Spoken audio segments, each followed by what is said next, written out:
You mentioned machines. So do you think when you guys used to train, the free weights made a difference in the physique versus what the machines can do for you? You know what I mean? Like if you use free Yeah, weights, you Valet, there's certainly, I certainly believe that because, when you do free weights, it's free weights. It's your body moving it and not a machine guiding it for you. When you take a bar and you put it on your back and you do free weight squats, every muscle in your body is firing to keep your balance, whether it's this way, every leg, everything is firing. If you get inside of a squat machine, a Smith machine, and you do squats, the guy in the Smith machine is not going to have the same results. His muscles are going to fire different than the guy with the free weight on his back. So that foundation we need. You gotta have that to build some quads.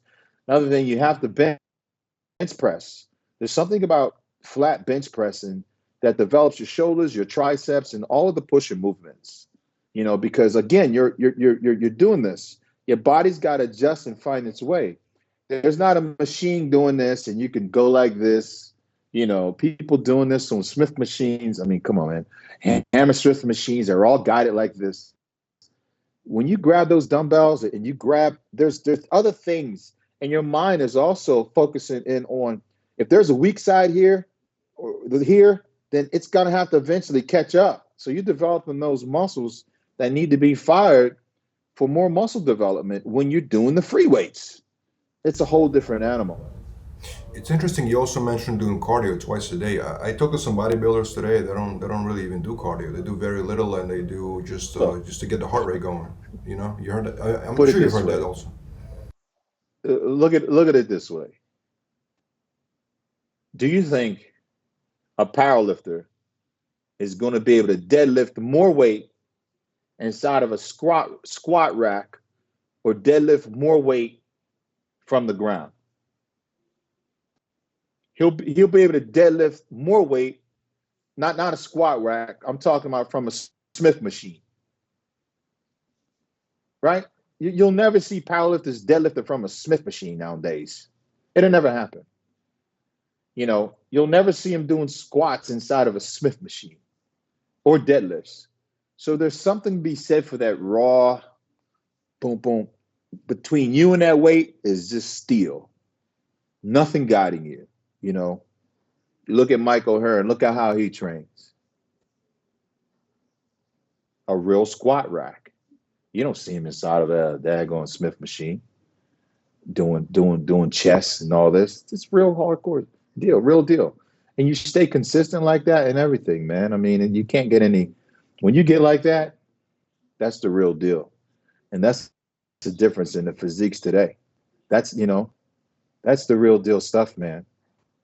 And you can't get any more hardcore, any more deeply rooted and develop muscles from just free weights. But Forget about it. but can you talk about the cardio a little bit? You mentioned you did twice a day, whereas some bodybuilders today don't. They barely do Yeah, cardio. How important was the cardio? it was very, very important because I would wake up in the morning, I'd do it at my blood sugar levels at its lowest point, so my body could burn fat as long as I'm in my targeted heart rate zone for burning fat. Those things are very, very important. I would always get ready for a contest 2 weeks out, a week out from a contest, I would be ready, and then I would adjust my cardio. The closer I get my body fat percentage, I would either turn it up or turn it down. So I knew exactly what my body was going to do. Like I might have had 3.5 months, 4 months to get ready, but believe me, within those 4 months, it was nothing but precision, surgical approaches with my nutrition, with my training, with my sleep, my rest, every single thing. It wasn't no guessing. It was dialed in to the T. And then the mind came in, and everything was like a smooth machine rolling. You know, For sure. Does any name stand out to you now from from the new bodybuilders that want to come up that can become great potentially? Maybe not as great as, Ronnie Coleman, you, and guys like that, or Dorian Yates, but somebody who's going to lead bodybuilding into the future and become great. Out of the new names, anybody you can mention that stands out to you? I think all the guys are trying really, really hard, to do it. Uh, I think a lot of guys are trying. I'm not going to say here, and knock the guys because, you have guys who turn Mr. Olympia, and I'm not even Mr. Olympia, you know what I mean? But they have Sandals because they're the greatest and they're the best in the world. And they have put that work in and they've earned that title. Um, so my respect to all of those guys walking on stage because I can't expect them to be in my era to understand what it is that we did, but they're doing the best that they can to represent their era, and they're doing one hell of a job doing it. So I have my eyes on all of them. It's just a different time and a different era, and they figured out what works best for them. And there's not one guy out there competing on the Mr. Olympia stage that doesn't want to be Mr. Olympia and that's not trying to be Mr. Olympia. It's hard to say for me. Also, Valed, that if you had said would I ever thought Ronnie Coleman would have been Mr. Olympia? No, I never would have thought he would have won the Mr. Olympia.